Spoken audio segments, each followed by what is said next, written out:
Something fascinating here. 2008, Hillary lost to Barack Obama big time, 56 to 39%. Well, because those superdelegates were with her originally, and they went, most of them, to Barack Obama. And this could happen again. Because if you take a look at Hillary Clinton's lead and you take away the superdelegates, the lead isn't that great.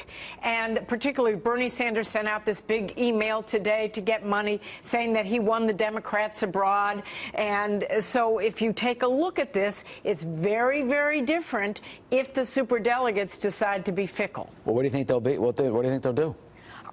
I have no idea, but if it's a very close race or if he begins to get more delegates, they may migrate to him. But on the Democratic side, Utah is largely white, liberal in terms of the Democrats. That follows the pattern we've seen that Bernie Sanders has been able to exploit. I mean, how can he break out of that? Is it possible? Because he has not largely been able to do that, especially in the African-American community. Well, that's very true. And I think that he does have a problem with African-Americans, but we do have a lot of those mid-level flyover states coming up, and this is going to be interesting. I do have to just say one thing about the Republicans, since I am from the great state of Ohio, and Governor Kasich did very well in Utah. Of course, we have very little of the vote in at this point, but I think some of this may be backlash against Trump, because Trump, you know, talks about his negotiating power, but in fact it's one-to-one negotiations, and Kasich has negotiated along with huge legislatures as well as being in Congress.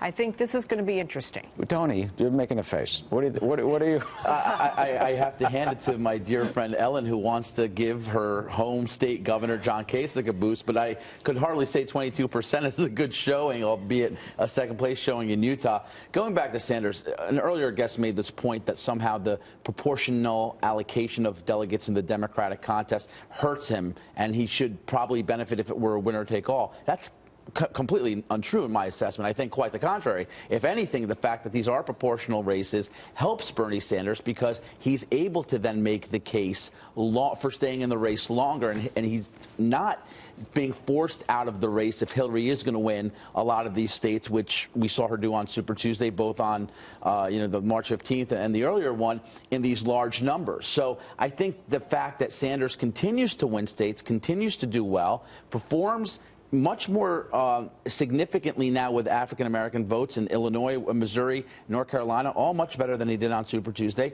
Won Michigan, a highly diverse state, was very competitive in Illinois, which is a highly diverse state. He still has that rationale for making the case for the progressive movement. Midwest hasn't. Where basically Hillary Clinton has not been able to do without his insistence. So he has made Hillary a much more progressive leftist candidate as a result of being able to stay in this race so long.